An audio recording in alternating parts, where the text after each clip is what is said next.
Morning दोस्तों, मैं हूँ आपका दोस्त इब्राहिम राजपूत। आज मैं आया हुआ हूँ बीआरपी नहर पे।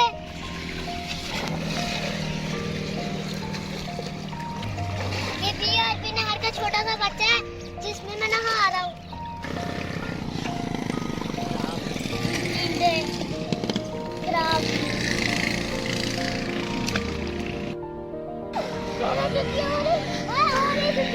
दोस्तों, ये जो बीआरपी का पानी है ना, ये पहाड़ों से बर्फ पिघलती है तो पानी आता है, ऐसे नहीं आता। ये 300-400 किलोमीटर दूर पहाड़ों से पिघल के पानी आता है।